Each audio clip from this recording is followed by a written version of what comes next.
ভাইসা বাচ্চারা এই ডালের চিবার মধ্যে। কিন্তু পানি যখন শুকিয়ে গেল, বাচ্চারা কিন্তু জীবিত, বাচ্চার ক্ষমতা নাই, বলার ক্ষমতা নাই, কোনো ক্ষমতা নাই। কিন্তু আর পাশে দিয়ে যখন মানুষ যাইতেছে দেখে এই গাছের ভিতরে বাচ্চার কান্নার আওয়াজ শোনা যায়, তখন দেখলেন, খুব লক্ষ্য করলেন বাচ্চার কান্না কোথায় শোনা যায়। এরপরে দেখা গেল ওই দুই গাছের ডালের মাঝখানে বাচ্চারা। আল্লাহু আকবার! কে বাঁচাইলো? আরো ধরে কন্যা, কে বাঁচাইলো? সাঁতার যারা জানলো তারা মারা গেছে, যারা শক্তিশালী যুবক তারা অনেকে মারা গেল। এই অবুঝ বাচ্চার শক্তিও নাই, তার ক্ষমতাও নাই, তারে কেউ বাঁচানোর চেষ্টাও করে না। আমার আল্লাহকে আমি যদি বাঁচাতে চাই, চেষ্টা লাগে না, পানির মধ্যে বাঁচাতে পারি। আমি যদি বাঁচাতে চাই, আমি পানির মধ্যে, আগুনের মধ্যে বাঁচাইতে পারি। ইব্রাহিম আলাইহিস সালামের নমরুদ যখন আগুনে ফেলে দিল, জ্বলন্ত আগুন, এমন আগুনের তাপ, আগুনের মধ্যে এরকম ভাবে সড়ক ঘুরাইয়া ঘুরাই ইব্রাহিম নবীর আগুনে ফেলে দিল। ইব্রাহিম নবী আগুনে পড়ার পরে বাঁধা দীর্ঘদিন তারা আগুনের মধ্যে রাখা হলো। যখন আগুনের থেকে ইব্রাহিম আলাইহিস সালামকে ওই নমরুদের লোকেরা জ্বলে গেছে, ছাই হয়ে গেছে মনে করে তাকে দেখতে গেলে, যে দেখেন যে না, আল্লাহু আকবার, ইব্রাহিম আলাইহিস সালাম পূর্ণ সুস্থ। যখন আল্লাহু আকবার, একটা পশমও জ্বলে না, আগুনের জ্বালানোর ক্ষমতা নাই, জ্বালাবার ক্ষমতা কার? আল্লাহ তা আগুনের আগেই বলে দিছে, কুল ইয়া নারু কুনি বারদাও ওয়া সালামান আলা ইব্রাহিম। হে আমারি আগুন, আমার ইব্রাহিমের জন্য, আমার বন্ধুর জন্য ঠান্ডা হও। তবে কেমন ঠান্ডা? এটা শান্তিদায়ক ঠান্ডা হোক, সালামান, শান্তিদায়ক ঠান্ডা হোক। এমন ঠান্ডা হয় না আমার ইব্রাহিমের কষ্ট হয়, সর্দি লাগা যায়, এমন ঠান্ডা হয় না। আবার এমন গরমও থাকো না আমার ইব্রাহিমের কষ্ট হয়, ঘাম আসে, কষ্ট হয়, এমন হয় না। ও আগুন, এমন ঠান্ডা হও, শান্তিদায়ক।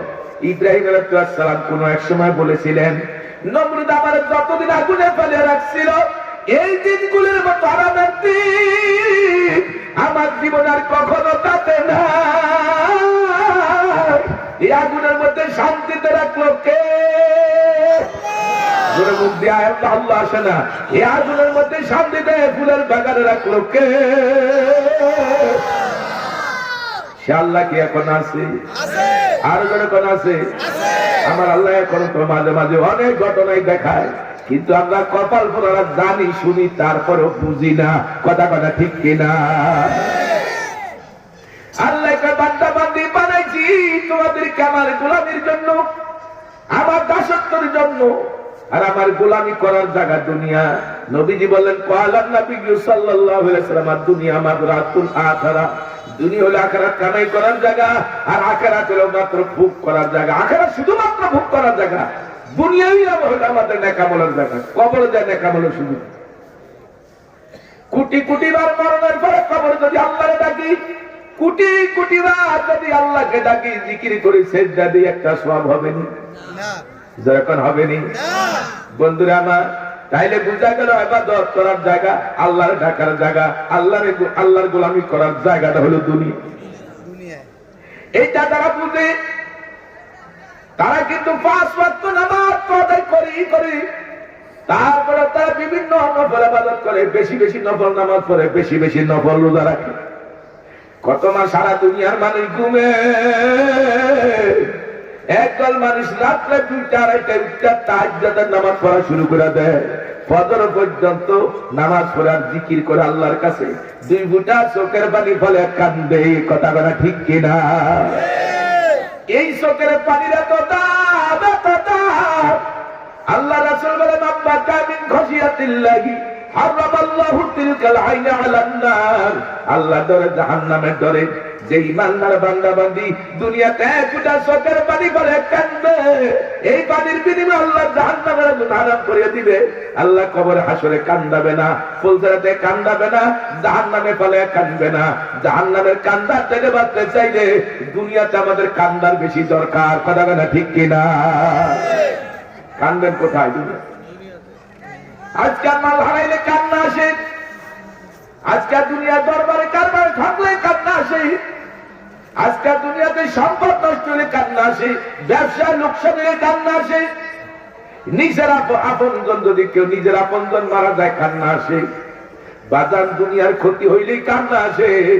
কিন্তু আমি যে আখিরাতের ক্ষতিগ্রস্ত হয়ে রয়েছি, কবরে ক্ষতিগ্রস্ত হয়ে রয়েছি, তার জন্য আমাদের চোখে পানিও নাই, কান্নাও নাই, কথা কথা ঠিক কিনা?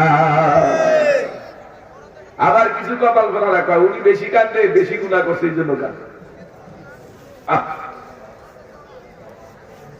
বন্ধুরা আমার, গুনার কারণে সাহাবায়ে কেরামের গুনাহ ছিল না, তাদের সব গুনাহ আল্লাহ মাফ করে দিয়েছে।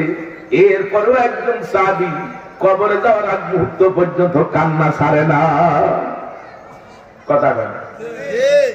কত কান্দা, কত সাহাবীর চোখের মধ্যে গা হয়ে গেছে, কত সাহাবীর গালের মধ্যে কালো দাগ পড়িয়া গেছে। এরপরও কান্দে, আমার মাবুদ গো, ও আমার মাওলা, তুমি যদি আমারে মাফ না করো, তোমার জাহান্নামের আগুন আমি সহ্য করতে পারবো না। মাবুদ রে, তুমি আমারে কিয়ামতের ময়দানে অন্ধ করে উঠাইও। হযরতে আব্দুল কাদের জিলানী রাহমাতুল্লাহ আল্লাহর কাছে কাঁদতো, আল্লাহ, দুনিয়ার মানুষ আমারে এত ইজ্জত করে সম্মান করে, না জানি জাহান্নামের আসামি হয়ে যায়, যদি কিয়ামতের দিন আল্লাহ তুমি মাফ না করে আমারে চোখ দুটো অন্ধ করে উঠাইও, আমি যেন কাউকে না দেখি। বাজান কাদের ভিতরে আল্লাহর এত ভয় ছিল, এত কান্দা কাঁদতো, অথচ তারা দুনিয়াতে কত বড় নেককার ছিল, কত হাফেজ ছিল, কত বড় গোলাম ছিল, যারা আল্লাহর কথা এমন মানে মানত। এরপরে তাদের ভিতরে এত কান্দা, আর আমরা পাপের সাগরে হাবুডুবু খাইতে আসি, কোন আফসোসও নাই, কান্নাও নাই, আমাদের ভিতরে চিন্তাও ঢুকে না। মালাকুল মউত আমার পিছনে, মালাকুল মউত যখন আমার রূহটা টান দিবে, আর রূহটা যখন খপ করে আতুল কলিজা রক্ত ভাবে সিরিয়া যখন রূহটা বের করে ফেলবে, তখন আমার উপায় কি হবে? রূহ তো জায়গা দুইটা, একটা জায়গা হলো সিজ্জিনের 7 তবক জমি নিচে জাহান্নামের গর্ত, আর একটা জায়গা ইল্লিন, চতুর্থ আসমান বেহেশতের বাগান। নেককারদের রূহ সেখানে না হবে, আর পাপীদের রূহ বাজারে 7 তবক জমি নিচে সিজ্জিনে না হবে। তোমার আমার কার রূহ ইল্লিনে যাবে না সিজ্জিনে যাবে, আমরা কিন্তু কেউ জানি না। কি বলেন, কথা ঠিক কিনা? তাইলে আমাদের দুনিয়ার জিন্দেগি ঠিক করা দরকার, এখনই আমাদের তওবা করা দরকার, এখনই আমাদের আল্লাহর ইবাদত করার জন্য তৈরি হওয়া দরকার, নামাজ কালাম সঠিকভাবে শিখারও দরকার, আমল করারও দরকার, আল্লাহর জিকির বেশি বেশি করার দরকার। বাজান আজকাল জিকিরটা আমরা একটা ভাগে পালিয়ে দিছি, আমরা মনে করি যারা পীরের মুরিদ তারা জিকির করবে, আল্লাহ কয় না না, জিকির পীরের মুরিদেরাই করবে তা নয়। ইয়া আইয়ুহাল্লাযীনা আমানু যিকুরুল্লাহ যিকরান কাসীরা, আল্লাহ বলে হে ঈমানদাররা তোমরা বেশি বেশি পরিমাণ জিকির করো। বেশি বেশি কোনো পরিমাণ দেন নাই। অন্য আয়াতে আল্লাহ বলেন ওয়াবুদ রাব্বাকা হাত্তা ইয়াতিয়াকাল ইয়াকিন, ওই পর্যন্ত তোমরা আল্লাহর জিকির করো, নামাজ পড়ো, রোজা রাখো, পর্দা করো, শরীয়তের বিধি বিধান মানো, যতক্ষণ না তোমাদের মৃত্যু আসা যায়, মওত পর্যন্ত আল্লাহর। আল্লাহু আকবার।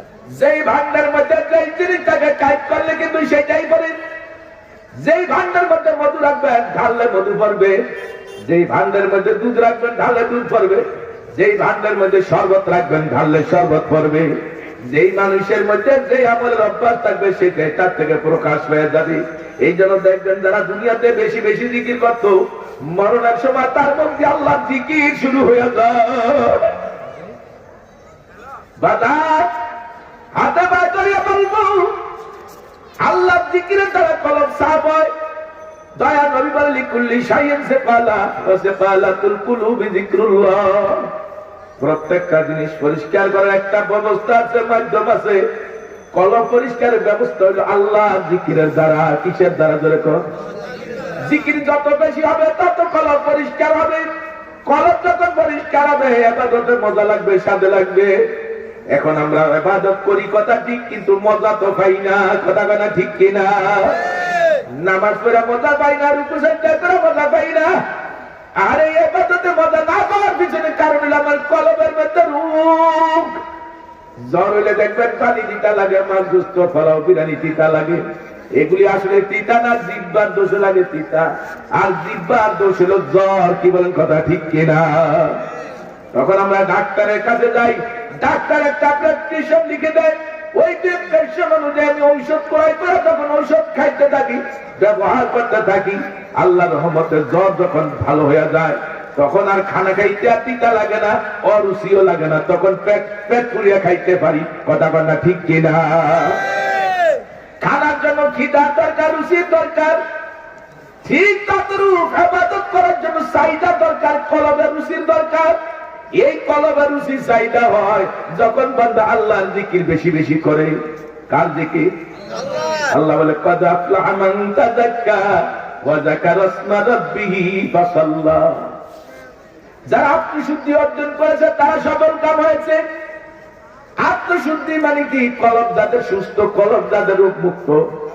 যখন মানুষের কলব রোগমুক্ত হয়ে যায় তখন দেখবেন নামাজের মধ্যে মজা পায়।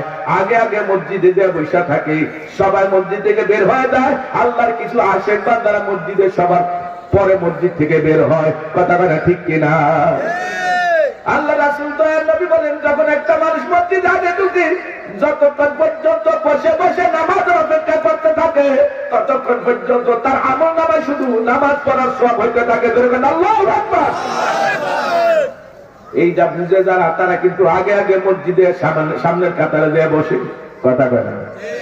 আবার কিছু মানুষ আছে দেখবেন এরা মসজিদে ঢুকে সবার পরে বেরো হয় সবার আগে। কোন রকম ইমাম সাহেব সালামটা ফিরাইলি হইল বের হয়ে যায়। একটু সময় তার মসজিদের মধ্যে শান্তি লাগে না, তৃপ্তি লাগে না। কেন? কারণ তার কলবের মধ্যে রোগ। আর এই কলবের রোগের কারণে মানুষ ইবাদতে মজা পায় না। এখন প্রত্যেকের বুকে হাতিয়া নিতে বলতে পারবো ইবাদতে আমি স্বাদ পাই কি পাই না। যদি পাই তাহলে আমার কলব ঠিক আছে, আর যদি ইবাদতে স্বাদ নাই না পাই তাহলে বুঝতে হবে আমার কলবের মধ্যে রোগ আছে। কথা কথা ঠিক কিনা? এই রোগের চিকিৎসা তো হলো আল্লাহর ওলিরা, পীর মাশায়েখরা। এই রোগের চিকিৎসা হইল উজানির পীর সাহেবেরা। এই রোগের চিকিৎসা হইল বাদান সরনার পীর সাহেবেরা। এই রোগের চিকিৎসা হইল বাহাদুর পীর সাহেবেরা। এই রোগের চিকিৎসা হইল নানুপুর হযরত পীর সাহেবেরা। এই রোগের চিকিৎসা হইল বাদান আমাদের ফুলসুয়ার পীর সাহেব হুজুর। এই রোগের চিকিৎসা হইল বাংলাদেশে বহু বড় বড় মুহাক্কিক পীর মাশায়েখ আছে কিনা? না।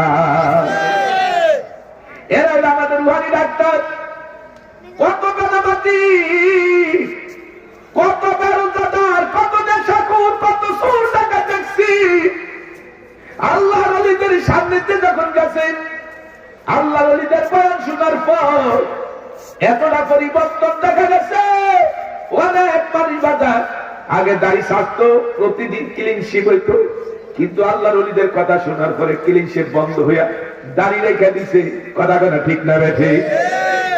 বাজান নামাজ তো পড়তোই না, নেশাখুরি করতো। দেখা গেছে নেশাখুরিও ছাড়ছে, নামাজ পড়া শুরু করে দিছে। আর কান্দে আর কয় ওরে আমার মাহবুবে রে,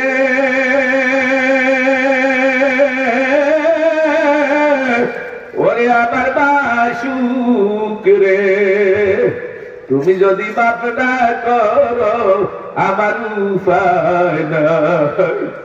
তুমি যদি মাফ না করো আমার উপায় নাই। আল্লাহর কাছে কাকুতি মিনতি করে কান্না শুরু করে দেয় বাজার। যখন বান্দা আল্লাহর কাছে কাকুতি মিনতি করে কান্না শুরু করে, আল্লাহর রহমতের দরিয়ার মধ্যে জোয়ার লেগে যায়। আমার আল্লাহ তখন বান্দার গুনাহ মাফ করিয়া দেয়। ও আল্লাহর বান্দারা, ফকি আবু লাইস রাহমাতুল্লাহ বর্ণনা করেন ওমর রাদিয়াল্লাহু তাআলা এক যুবককে নিয়ে নবীজির দরবারে গেলেন। সাধারণত এমন সময় হযরত ওমর নবীজির দরবারে যান না, বাইরে তাকিয়ে নবীজির কাছে অনুমতি চাইলেন, ইয়া রাসূলুল্লাহ আমি আপনার কাছে আসতে চাই, অনুমতি চাই। নবী বললেন আসেন। অনুমতি দেওয়ার পর হযরত ওমর ঢুকলেন। ঢুকার পর দেখলেন চেহারার মধ্যে কান্না। বললেন আপনার চোখে পানি কেন, কান্না কেন? হযরত ওমর বলে, ইয়া রাসূলুল্লাহ একটা যুবক আসছে আপনার দরবারে, সে আমার চোখে পানি, আমাকে কান্না, আমার তার কারণে আমার কান্না আসতেছে, সে আমাকে কান্দাইছে। নবী বললেন তাকেও আসতে বলেন। অনুমতি দেওয়ার পর যুবকটা নবীজি হুজরাখানায় ঢুকছে। ঢুকার পর এখন যুবকটা কাঁদতেছে। নবী বলেন যুবকে তুমি কেন কাঁদো? যুবক বলে, ওকে দয়ার নবী, আল্লাহর আসমানের নিচে জমিনের উপর আমার মতো আরেকটা পাপী না, আমি এত জঘন্যতম পাপী। নবী বললেন যুবক, ও যুবক তুমি কি অন্যায় ভাবে কাউকে হত্যা করেছো? বলে তা করি নাই। আল্লাহর সঙ্গে কি শিরক করেছো? বলে তাও করি নাই। নবী ডাক দিয়ে কয়, যুবক তোমার গুনাহ যদি এই পৃথিবীর পাহাড় বরাবর হয়, আল্লাহ তওবা করলে আল্লাহ মাফ করিয়া দিবে। যুবক শোনার পরে বলে, ইয়া রাসূলুল্লাহ এই পৃথিবীর পাহাড় বড়, আমার গুনাহ তো মারাত্মক। নবীজি বলে, যুবক তোমার গুনাহ কি প্রথম আসমানের চেয়ে বড়? যুবক বলে, ইয়া রাসূলুল্লাহ আল্লাহর প্রথম আসমানটা বড়, আমার গুনাহ মারাত্মক। বলতে বলতে নবীজি বললেন, যুবককে তোমার গুনাহ কি সপ্তম আসমানের চেয়ে বড়? যুবক বলে, ইয়া রাসূলুল্লাহ সপ্তম আসমান বড়, তারপর আমার গুনাহ মারাত্মক। দয়ার নবী ডাক দিয়া কয়, যুবক তোমার গুনাহ কি আল্লাহর আরশের চেয়ে বড়? যুবক বলে, ইয়া রাসূলুল্লাহ আল্লাহর আরশ বড়, তারপর আমার গুনাহ মারাত্মক। নবী ডাক দিয়া কয়, যুবক তোমার গুনাহ কি আল্লাহর কুরসির চেয়ে বড়? যুবক বলে, ইয়া রাসূলুল্লাহ আল্লাহর কুরসি বড়, আমার গুনাহ মারাত্মক। নবীজি ডাক দিয়া কয়, যুবক তোমার গুনাহ কি আল্লাহর চেয়ে বড়? আল্লাহর রহমতের চেয়ে কি বড়? যুবক বলে, ইয়া রাসূলুল্লাহ আল্লাহর রহমত অনেক বড়, অনেক বড়, আমার গুনাহ মারাত্মক। নবীজি ডাক দিয়া কয়, যুবক তোমার গুনার কথা আমারে শোনাও। যুবক বলে, ইয়া রাসূলুল্লাহ এই মদিনার শহরে আমি 7 বছর কাফন চুরি করি, যত মানুষ মারা যায় দাফন করে আমার অভ্যাস মতো আমি ওই লাশের থেকে কাফনের কাপড় নিয়ে আসি, কবর খুলিয়া কাফনের কাপড় পৃথক করে নিয়ে আসি, লাশটাকে আবার পুনরায় দাফন করে আসি। ইয়া রাসূলুল্লাহ ইদানিং একটা আনসারী যুবতী মেয়ে মারা যায়, দিনের বেলা তাকে দাফন করলো, আমার অভ্যাস মতো আমি রাত্রি বেলা ওই যুবতী সুন্দরী লাশের থেকে যখন কাপড়ের কাপড় পৃথক করি, আমার ভিতরে কুমন্ত্রণা আসিয়া যায়, আমার ভিতরে ওয়াসওয়াসা আসিয়া যায়। ইয়া রাসূলুল্লাহ আমি মৃত লাশের সঙ্গে জেনা করিয়া বসি। সবাই তো নাউযুবিল্লাহ। যুবক বলি, ইয়া রাসূলুল্লাহ আমি যখন কবর থেকে লাফে উঠিয়া যাই, ওই মৃত লাশটা জীবিত হয়ে বলতেছে, যুবক তুই কি আল্লাহরে ভয় করলি না? তুই কি জাহান্নামের ভয় করলি না রে যুবক? মেয়েটা এইভাবে বলার পর আবার মৃত্যু হয়ে গেল। নবীজি এতটুকু শুনে সামনে শুনতে চাই নাই। নবীজি যুবকটারে হুজরাখানা থেকে বের করে দিয়া কয়, এমন কাজও কি মানুষে করতে পারে রে? তুই তো জাহান্নামের কাজ করিয়াই ফেলাইছ। যুবকটা এখন একটা নির্জন জঙ্গলে যায়, কান্দে আর কয়, মাবুদ গো এতক্ষণ পর্যন্ত তোমার হাবিব বলল আমার গুনাহ এত এত হইল, তুমি তওবা করলে মাফ করে দিবা। যেই মাত্র আমার গুনার বর্ণনা দিলাম, তোমার হাবিব কয় আমি জাহান্নামের কাজ করিয়া ফেলাইছি, তাইলে কি আমার মাফের বুঝি আর কোন রাস্তা নাই? যুবক একটা দিন ওই জঙ্গলে যায়, একদিন না 2 দিন না 40 দিন, 40 দিন পর কাঁদতে কাঁদতে আখেরি মুনাজাত দিয়া কয়, ওরে দয়ার মাওলা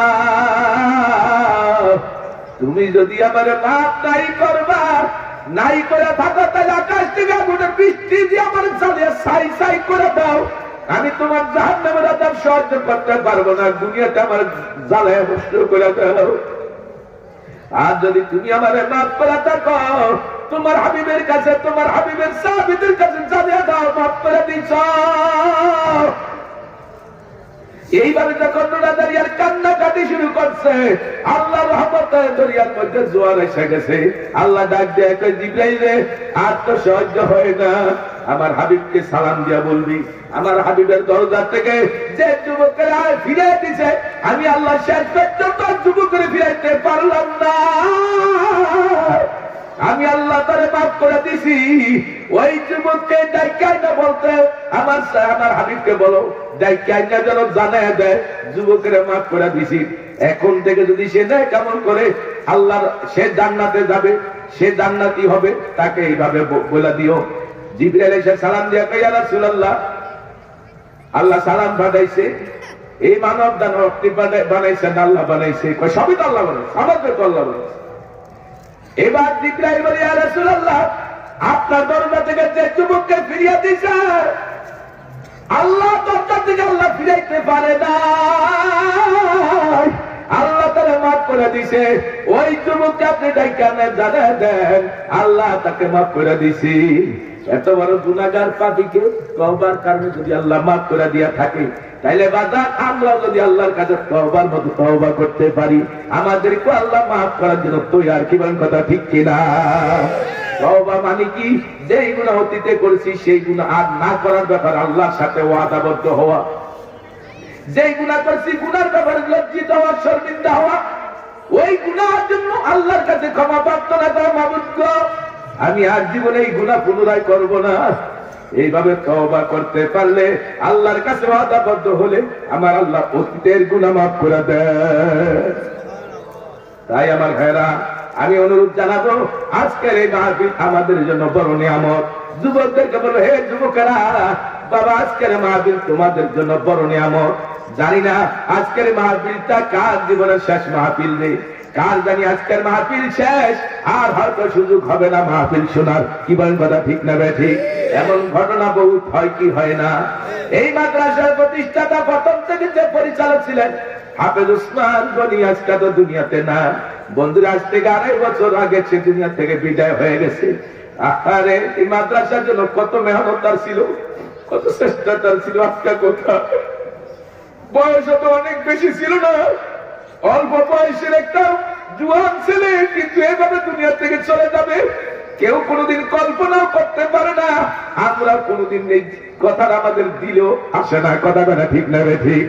বাদান আমরাও জানি কোন সময় আমাদের কার মরণ হবে, এটা আল্লাহ আমাদের জানতে দেয় নাই, কিন্তু আমাদের তৈয়ার থাকা দরকার। ওয়ারেন্টের আসামিরে পুলিশ যেই অবস্থায় পাই সেই অবস্থায় অ্যারেস্ট করে নিয়ে যায়। আমরা আল্লাহর গোলামি করি আর না করি, নামাজ পড়ি আর না পড়ি, রোজা রাখি আর না রাখি, আল্লাহর আইন মানি আর না মানি, কিন্তু যখন হুকুম হয়ে যাবে তখন মৃত্যু হবেই হবে। কথা বলা ঠিক কিনা? দুনিয়া ডাক্তাররা বাঁচাতে পারবে না, দুনিয়ার সব ডাক্তাররা মিলে চিকিৎসা দিয়েও বাঁচাতে পারবে না। বাঁচাবার মালিককে একটু আওয়াজ দিয়ে বলেন, বাঁচানোর মালিককে, মারার মৃত্যু দেওয়ার মালিককে। আল্লাহ যদি বাঁচানোর মালিক, মারার মালিক হয়, তাইলে আমাদেরকে তৈয়ার থাকা দরকার।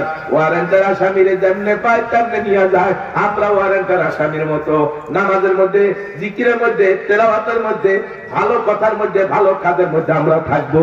এরপরে যদি মরিয়া যায়, আফসোস নাই, চিন্তা নাই। কি বলেন কথা ঠিক কিনা? তাই আমি অনুরোধ জানাবো, আমার আলোচনার সময় ফুরিয়ে আছে। এই মাদ্রাসা হলো আমাদের এলাকাবাসীর জন্য বড় নিয়ামত। এখান থেকে কত ছেলেরা হাফেজে কোরআন হয়ে বিভিন্ন জায়গায় এখন খেদমত করে। আলহামদুলিল্লাহ, এই মাদ্রাসায় যেভাবে লেখাপড়ার মান, যেভাবে লেখাপড়া সুন্দরভাবে পরিচালনা এখনো হয়ে আসতেছে, আল্লাহর রহমতে আজও হয়তো ছাত্র ফাঁকি দিবনি, হয়তো ফাঁকিও দিতে পারে। আপনারা মেহেরবানি করে মাদ্রাসার প্রতি নেক নজর রাখবেন। মাদ্রাসার উসিলায় তো আজকাল মাহফিল। কথা বলা ঠিক না ঠিক? হাদিসে পাকের মধ্যে রাসূল বলেন, মান ক্বরাআল কুরআনা ফাসতাযহারাহু ফাআল্লাহু হালালাহু ওয়া হারামা হারামাহু আদখালাহুল্লাহুল জান্নাহ ওয়া শাফাআহু ফি আশরাতিন মিন আহলি বাইতিহি কুল্লুহুম ক্বাদ ওয়াজাবাত লাহুন নার। আল্লাহর হাবিব ফরমান, যেরকম ভাবে একটা হাফেজে কোরআন ছেলে হাফেজ হওয়ার পরে হারামকে বর্জন করে হালালকে গ্রহণ করে, ওই ছেলেটা যদি দুনিয়াতে নেক আমল করে থাকে, ভালো কাজ করে থাকে, ওই ছেলেটা যদি হারামকে বর্জন করে, হারামকে গ্রহণ করে, এমন এক হালালকে গ্রহণ করে, হারামকে বর্জন করে এবং সঠিক পথে চলে, এমন একজন হাফেজে কোরআন কিয়ামতের ময়দানে তার আত্মীয় স্বজন, আপনজন, যাদের জন্য জাহান্নাম ওয়াজিব, এমন 10 জনকে সুপারিশ করে আল্লাহ জান্নাতে নিয়ে যাবে। উঠেন কেন? কি হলো আপনাদের সমস্যা? কি উঠার কথা বলছি আমি কাউকে? উঠেন কেন? সমস্যা আছে? একজন উঠবেন, দুই একজন যদি ইস্তেঞ্জার জন্য উঠে থাকেন তাড়াতাড়ি ইস্তেঞ্জা সেরে আবার মাথায় এসে বলবে। তাইলে একজন হাফেজের কোরআনকে এত পাওয়ার দেওয়া হবে, আত্মীয় স্বজন আপনজন, মা বাবা দাদা দাদি নানা নানি শ্বশুর শাশুড়ি এরকম কাছের লোক যাদের উপরে জাহান্নাম ওয়াজিব হয়ে গেছে, এমন 10 জনকে সুপারিশ করে সে জান্নাতে দিতে পারে। তাহলে বলেন তো কার আকাঙ্ক্ষা আছে নিজের সন্তানের হাফেজে কোরআন বানানো, আলেমে দ্বীন বানানো? আপনাদের নিয়ত আছে? যাদের সন্তান আছে তারা তো এই নিয়ত করবেন, যাদের সন্তান নাই নাতিপুতি আছে তাদের বেলায় নিয়ত করবেন যে তাদেরকে দিনের পথে ইসলামের পথে আমরা দিয়ে দিব, কোরআন শিক্ষা দিব। কোরআন শিক্ষার অভাবে বাংলাদেশে যত নাস্তিকের আবিষ্কার হয়েছে সবগুলি ধর্ম শিক্ষার অভাবই হয়েছে। কথা বলে ঠিক না ঠিক? যারা আমরা নাম করা বড় বড় নাস্তিকের নাম শুনেছি, আহমদ শরীফের নাম শুনেছি, হুমায়ুন কবিরের নাম শুনেছি, শামসুর রহমানের নাম শুনেছি, তসলিমা নাসরিনের নাম শুনেছি, এরকম ভাবে আরো জাহানারা ইমাম যাদের নাম শুনেছি নাস্তিক হিসাবে, বাংলাদেশে ওদের সাহসনা এখনো বহুত আছে। আছে কিনা নেই? বাংলাদেশে বহুত নাস্তিক এখনো আছে। আমার বন্ধুরা, যারা ইসলামকে সহ্য করতে পারে না, যারা আলেম ওলামাদেরকে সহ্য করতে পারে না, অনেক সময় আলেম ওলামাদের ব্যাপারে, হক্কানি ব্যক্তিদের ব্যাপারে মিথ্যা আচারি করে, কথা বলা ঠিক না ঠিক? তো ওরা এখনো দুনিয়াতে আছে, ওই ওরা রেখে গেছে, সেই নাস্তিকের দল এখনো আছে। এরা এই নাস্তিক হইল কেন? আমি সেটা বুঝাতে চাই। নাস্তিক হইল কেন? এই নাস্তিক হওয়ার পিছনে কারণ হলো মা বাবা তাদের নিজেদের দায়িত্ব, সন্তানের উপরে যে দায়িত্ব ছিল সেই দায়িত্ব সঠিকভাবে পালন করে নেই। এই জন্য প্রত্যেকটা মা বাবার দায়িত্ব তার সন্তানকে শিশুবেলায় একটা অর্থবোধক নাম রাখা, মায়ের পেট থেকে আসার পরে ওই সন্তানের ডাইন কানে আযান দিয়ে দেওয়া, বাম কানে একামত দিয়ে দেওয়া, তারপরে 7 দিনের দিন চুল কেটে ওই চুলের ওজন পরিমাণ স্বর্ণ অথবা রূপা, স্বর্ণের যাদের সামর্থ্য বেশি তারা স্বর্ণের দামি দান করে দিবে, যারা গরিব তারা অন্তত রূপা, ওই চুলের ওজন যা সেই পরিমাণ রূপা আল্লাহ রাস্তায় রূপার পয়সার কি মূল্য দান করে দিবে। আর বাচ্চার জন্য সম্ভব হইলে ক্ষমতা থাকলে সুন্নত, সেটা হলো আকিকা করবে। ছেলের জন্য 2টা ছাগল, মেয়ের জন্য 1টা, এইভাবে আকিকা করে দিবে, সুন্দর একটা নাম রাখবে। তো এই বাচ্চা যখন কথা বলা শিখবে তখন শুরুতেই তাকে আল্লাহর নাম শিখাবে। দাদা দাদু নানা নানুর নাম আগে না, আগে আল্লাহর নাম শিখাতে হবে। যখন বাচ্চা আর বলতে চায় তখনই তাকে বলতে হবে আল্লাহ আল্লাহ আল্লাহ। দেখবেন বাচ্চারা আল্লাহ আল্লাহ বললে, একজন যদি এরকম মাথা নাড়া আল্লাহ আল্লাহ বলে, ওই অবুধ বাচ্চারও মাথা নাড়া আল্লাহ আল্লাহ বলে। কথা কথা ঠিক না ঠিক? এবং বাচ্চাদের প্রথম তাকে কালেমা শিক্ষা দিতে হবে। যখন তাদের পড়ার বয়স হয় তখন আগে তাদেরকে কোরআনের শিক্ষা দিতে হবে। এইভাবে যদি মা বাবা তার দায়িত্ব, সন্তানের উপরে যা দায়িত্ব ছিল এটা যদি আদায় করে, তো সন্তান বড় হলে মা বাবার উপরে এই সন্তানের দায়িত্ব যা তাও সন্তান আদায় করবে। কথা কথা ঠিক না ঠিক? আজকে অধিকাংশ মা বাবারা সন্তানকে দিনই শিক্ষা দেয় না, ইংলিশ মিডিয়ামে ভর্তি করে, কিন্ডারগার্টেনে ভর্তি করে, বাংলাদেশে বিভিন্ন খ্রিস্টান স্কুলে ভর্তি করে। মুসলমানের সন্তান মাদ্রাসায় ভর্তি করতে হলে মুসলমান অনিচ্ছুক, পছন্দ করে না। কথা বলে ঠিক না ঠিক? আলেম ওলামা পছন্দ করে না, হাফেজে কোরআন পছন্দ করে না, পছন্দ করে ইহুদি নাসারাদের তরিকা, কালচার, আদর্শ। ও মুসলমানের বাচ্চা, তুমি যদি ইসলামের আদর্শ পছন্দ না করো, নবীর আদর্শ পছন্দ না করো, তুমি কোন জাতের মুসলমান? তুমি মুসলমানের কাতারই তো করো না। কথা বলে ঠিক না ঠিক? তো তোমার সন্তান দিয়া তুমি ভবিষ্যতে কি ভালো আশা করো? অনেক মুসলমানের সন্তান আজকে ইসলামই পছন্দ করে না। কথা বলে ঠিক না ঠিক? ধর্মের নামই শুনতে পারে না, এমনকি নামাজের রোজার কথা বললে বিভিন্ন বাজে কথা বলে। কথা বলে ঠিক না ঠিক? এর জন্য মা বাবা দায়ী। কিয়ামতের ময়দানে এরা যদি জাহান্নামের আসামি হয়, এরা বলবে আল্লাহ ওই মা বাবা আমাদের দিন শিক্ষা দেয় নাই, ধর্মের শিক্ষা দূরে রাখছে, ধর্মীয় শিক্ষা থেকে দূরে রাখছে, কোরআনের শিক্ষা থেকে দূরে রাখছে, আলেম ওলামাদের কাছে আমাদেরকে যাইতে দেয় নাই। যে মা বাবার কারণে আজকে আমরা জাহান্নামের আসামি হয়েছি। ওই মা বাবারে আমাদের পায়ের নিচে এনে দাও, পিছিয়ে নেই, পাড়ায় নেই, তারপরে তুমি আমাদেরকে জাহান্নামে দিও। আমি কি কথাগুলো বুঝাইতে পারছি? তাহলে আমাদের সন্তানগুলির দিন শিক্ষা দেওয়া দরকার আছে না? জোরে কম। আগে দিন শিক্ষা দেয়, দিনই শিক্ষা দিয়া তাকে আপনি যদি মনে চায় আপনি ডাক্তার বানাতে পারেন, আপত্তি নেই।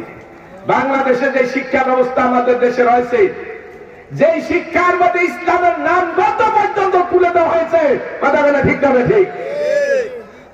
ইসলামের নাম নিশানা পর্যন্ত রাখে নাই।